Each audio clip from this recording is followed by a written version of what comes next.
Hi, South Dakota. Late autumn. Wind swept dust through the canyons.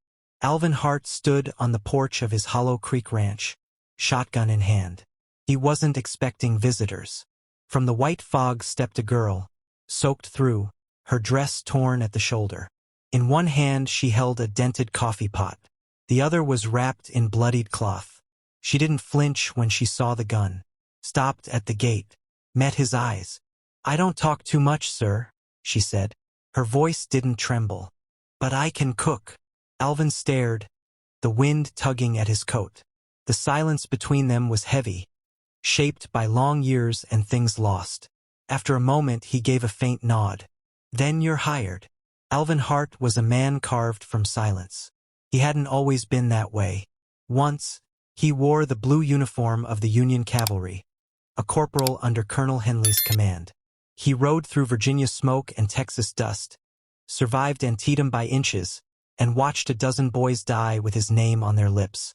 After the war, he came west with his wife, Clara, and their baby girl, Lucy. They settled in Hollow Creek, where the land was dry, but forgiving. Clara planted lilacs by the porch. Lucy learned to walk chasing grasshoppers in bare feet. Then came the fire. A lightning strike, they said. Middle of the night. Alvin had been mending fence near the ridge. He came back to orange sky and screams. He buried them on the hill behind the barn. After that, the world narrowed. He let the ranch fall quiet. No visitors, no neighbors. He patched the roof alone, hauled feet alone, slept light and spoke even lighter. The wind filled the silence, and he let it. He didn't attend church, didn't go into town unless he had to, didn't answer the preacher's letters or the invitations from the widow Mayfield downriver. People called him haunted, called him hard, but no one called twice. Each day was the same. Before sunup, he tended the livestock. By noon, he split wood or checked the fences. At dusk, he sat on the porch with his coffee and watched shadows stretch across the canyons. He didn't fear loneliness.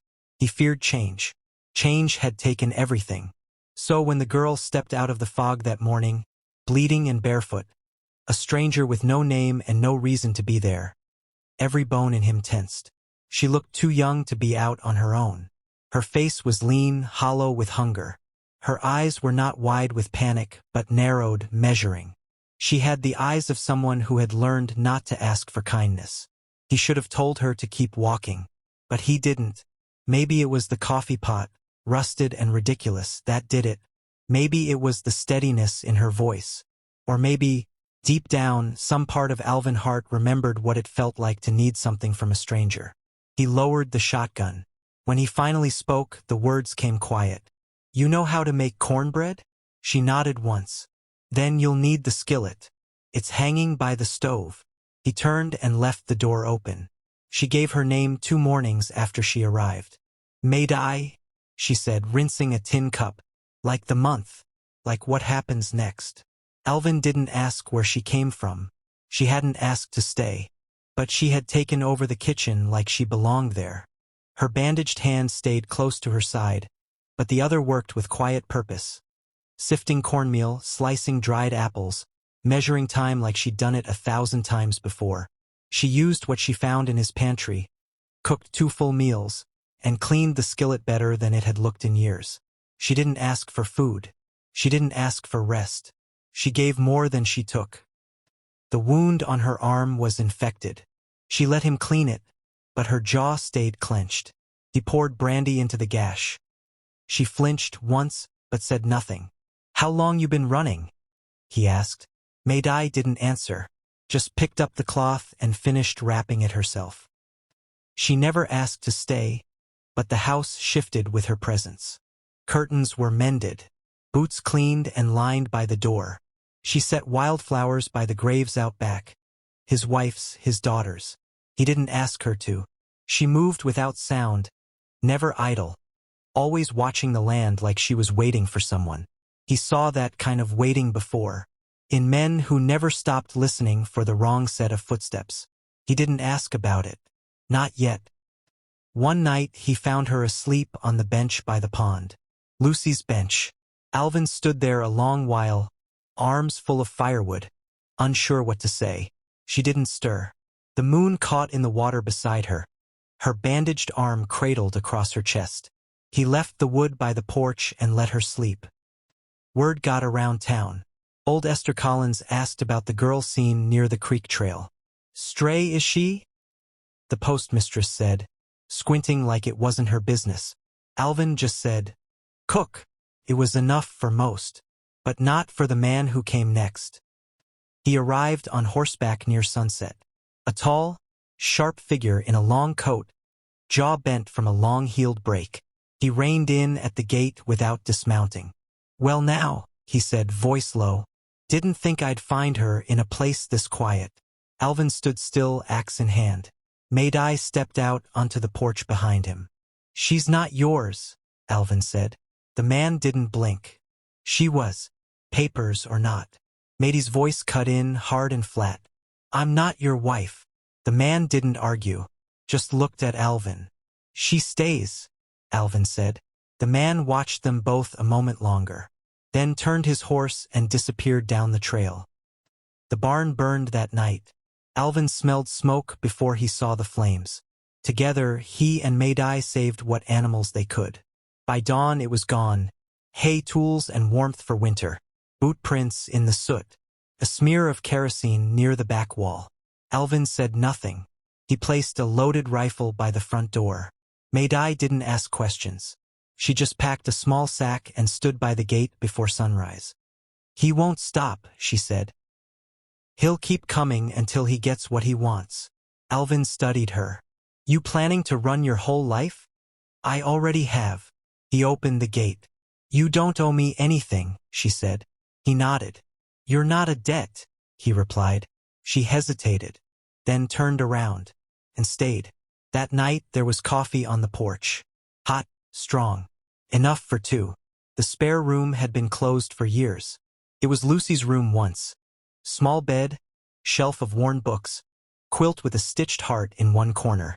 After the fire, Alvin had shut the door and left it that way. Not locked, just closed. Time sealed it better than any key. Madai never asked about it. She slept by the stove her first week, curled in a blanket, her bandaged arm held close to her chest. Said she didn't need a room. Said she'd move on soon. Alvin didn't believe her, but he didn't argue. Then, one evening, after the barn had burned and Madai had helped rebuild the pen without complaint, he walked to the closed door and opened it. The room smelled of dust and old wood. He lit the lamp, brushed off the quilt, and opened the window. When she came inside that night, her eyes drifted to the open room. He didn't say anything, just left the lamp burning. She moved in without words, cleaned the floor, shook out the quilt, hung her dress on a wooden peg. She didn't treat it like a shrine. She treated it like shelter. She said nothing, but Alvin noticed how she sat in the chair each night by the window, watching the moon rise over the hills. The rhythm of the house began to shift. Madai kept her silence, but it wasn't the heavy kind anymore. She started humming while kneading dough, left sprigs of herbs by the stove, replaced the cracked glass in the pantry window.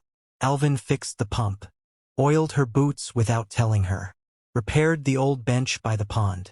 Then one afternoon, she came to find him near the fence line and asked if he could teach her to fire the shotgun. He didn't ask why, just loaded 2 shells and walked her out past the pasture. She held the stock wrong, braced too light. He corrected her grip with a gentle hand. After her first shot, she blinked through the smoke, surprised. "I didn't miss," she said. "No," he answered. "You didn't." Spring came slow that year. The hills turned green. Wind smelled of rain and soil. One morning, she handed him a list written in sharp, careful letters. Flour, yeast, 2 jars of ink, blue fabric. He nodded. When he returned from town, she was sitting on the porch steps. She helped him unload the sack, then took the fabric without a word. By sundown, she'd sewn new curtains. "Didn't like the old ones," she said. "Blocked too much light." Some days, she vanished into the pasture, basket in hand, gathering wild thyme or mint. Alvin watched her from the porch, her figure small against the land. She moved slow, thoughtful, like the quiet didn't scare her anymore. One evening, he found her sitting on the bench he'd rebuilt, feet bare, eyes on the water. He joined her with 2 mugs of coffee. "They say you can tell a lot about a person by the way they sit quiet," he said. She smiled. "Then I hope you're not expecting too much." They watched the sun fall behind the ridge. No more was said. It didn't need to be. The townsfolk talked. A girl in Alvin Hart's house? A strange girl? Who was she? Where had she come from? He heard it in whispers near the feed store. In the way the blacksmith paused too long before saying hello. In the narrowed eyes of the preacher's wife. But no one said it to his face. They knew better. Madai never asked what people thought. She kept baking, sewing, reading books from the shelf in Lucy's room. One day, she left a pot of honey on the grave behind the barn. He didn't ask why. When a storm rolled through, she waited by the window, watching the sky break open. "I used to be afraid of thunder," she said. "Still am," Alvin answered. She looked at him, curious. "It makes you feel small," he added. "And I've already lost too much to feel smaller than I do." She nodded slowly. "I know what that feels like." He found her one morning fixing the latch on the henhouse. Sleeves rolled up, mud on her knees. "Didn't think you'd be out here this early," he said. She didn't look up. "You leave things broken long enough, they get worse." That afternoon she made stew. Enough for both of them. Set it on the table with 2 spoons and sat across from him for the first time. No tray, no separation, just quiet company. He didn't say much. Neither did she. But something settled between them that hadn't been there before. He built her a new shelf in the pantry. She made new covers for the porch chairs. He sharpened her sewing shears. She folded his shirts. It wasn't spoken, but it was understood. She wasn't passing through anymore. The first snow came early that year. It blew down from the Black Hills on a wind that rattled fences and bent the dry grass flat. Alvin stood in the barn doorway, watching white creep across the earth like a memory you couldn't outrun. Behind him, the goats huddled in the straw, their breath rising in quiet clouds. His boots were cold through the soles. His hands ached with old breaks. Madai was up already. He could smell the biscuits. He'd started waking to warmth again, not just from the stove, but from the sound of another person moving in the house. He hadn't realized how loud silence had been until it was gone. She brought him coffee in a blue mug. "You should wear your coat," she said. "I'll survive." "You say that like it's a burden." He gave a soft grunt. It wasn't disagreement. Not quite. 3 days later, the peace broke. It was morning again, just past dawn, when Bryce Collins returned. The fog hadn't lifted yet, but Alvin knew the gait of that horse, the way it moved through the frost-covered grass like it owned the ground. He set his coffee down and stepped onto the porch. Madai heard it too. She appeared beside him, flour on her hands, face pale but dry-eyed. Bryce rode up slow, the kind of slow that doesn't mean caution, it means confidence. That whatever happens next, he believes he'll win. "Well, well," Bryce called, his voice dragging like iron on stone. "Didn't think you'd last the winter out here, girl." Alvin said nothing. He didn't reach for the rifle, not yet. It leaned against the doorframe, tall and clean. Madai stepped forward, but Alvin raised a hand. Not to stop her, but to shield her. "You know why I'm here," Bryce said. "You're here because no one's stopped you yet," Alvin replied. Bryce grinned without joy. "You think you're the one to try? I think she stays. Your name isn't on her. It doesn't need to be." Bryce dismounted, boots crunching frost. "She's my wife." "She was," Madai said. Bryce turned to her. "You said vows." "I said them with a knife to my throat." He took a step forward. Alvin stepped with him. Bryce stopped, looked at the rifle. "You going to shoot me over a runaway girl?" "I'd shoot over a sick dog if it had more soul than you." For a long second, the 3 of them stood still. Wind moved between them, cold and dry. A sparrow flitted past, disappearing into the fog. Then Bryce smiled. "All right," he said. "I see how it is. He turned back to his horse, climbed into the saddle. "Reckon you'll regret it, Hart." He rode off without another word. They stood there until the hoofbeats were gone. Matey's breath caught in her chest. "He's not done," she said. "I know," Alvin answered. She looked at him. "Why risk it?" He turned toward her, eyes worn. "I'd rather bury a good man than live beside a coward." She swallowed hard, then nodded. That night, Alvin checked every lock, bolted the cellar, counted rounds. He didn't tell Maydai, but he slept in the rocking chair with the rifle across his knees. He'd been a soldier too long to trust a man like Bryce to walk away clean. At dawn, he found Maydai already up, boiling water in the kitchen. She handed him a cup. Her fingers brushed his. "Thank you," she said. He shook his head. "Not brave. Just tired of watching people lose what they shouldn't have to fight for." The days passed cold. The air stayed still, like it was holding breath. Alvin went to town once, brought back flour and nails. Folks stared. No one asked. When he came back, he found a fresh coat of white ash in the yard. Not from the chimney. The barn was smoldering, fire still dancing at the corners. Maydai was running with a bucket in her arms. Her sleeves were black with soot. The goats were loose in the field, bleating wildly. Alvin dropped the sack and ran. Together, they dragged buckets from the well until their arms gave out. The snow helped. They saved part of it, just enough to call it a barn. Later, they stood outside the ruin, steam rising from the charred remains. No note, no prints, just smoke and memory. Maydai didn't cry, but she stood shaking. "He'll keep coming," she whispered. "He doesn't stop. He doesn't care about anything but winning." Alvin looked at the blackened beams, his jaw set. "Then we finish it." The barn stood half-burned, black against snow, the smell of smoke still clinging to the earth. Alvin said nothing, just began hauling lumber from the shed. Maydai helped him clear the debris, her face smudged with ash, her hands raw from cold and work. Neither of them said Bryce's name, but he was in every nail Alvin hammered. Every cautious glance Maydai gave the tree line. They rebuilt slow, silent, and steady. And then, one morning, Alvin saddled his horse before dawn.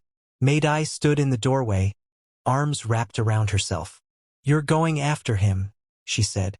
"I'm going to finish this." She didn't try to stop him, just stepped closer, placed a wrapped biscuit in his coat pocket, and looked him in the eyes. "Come back." "I will."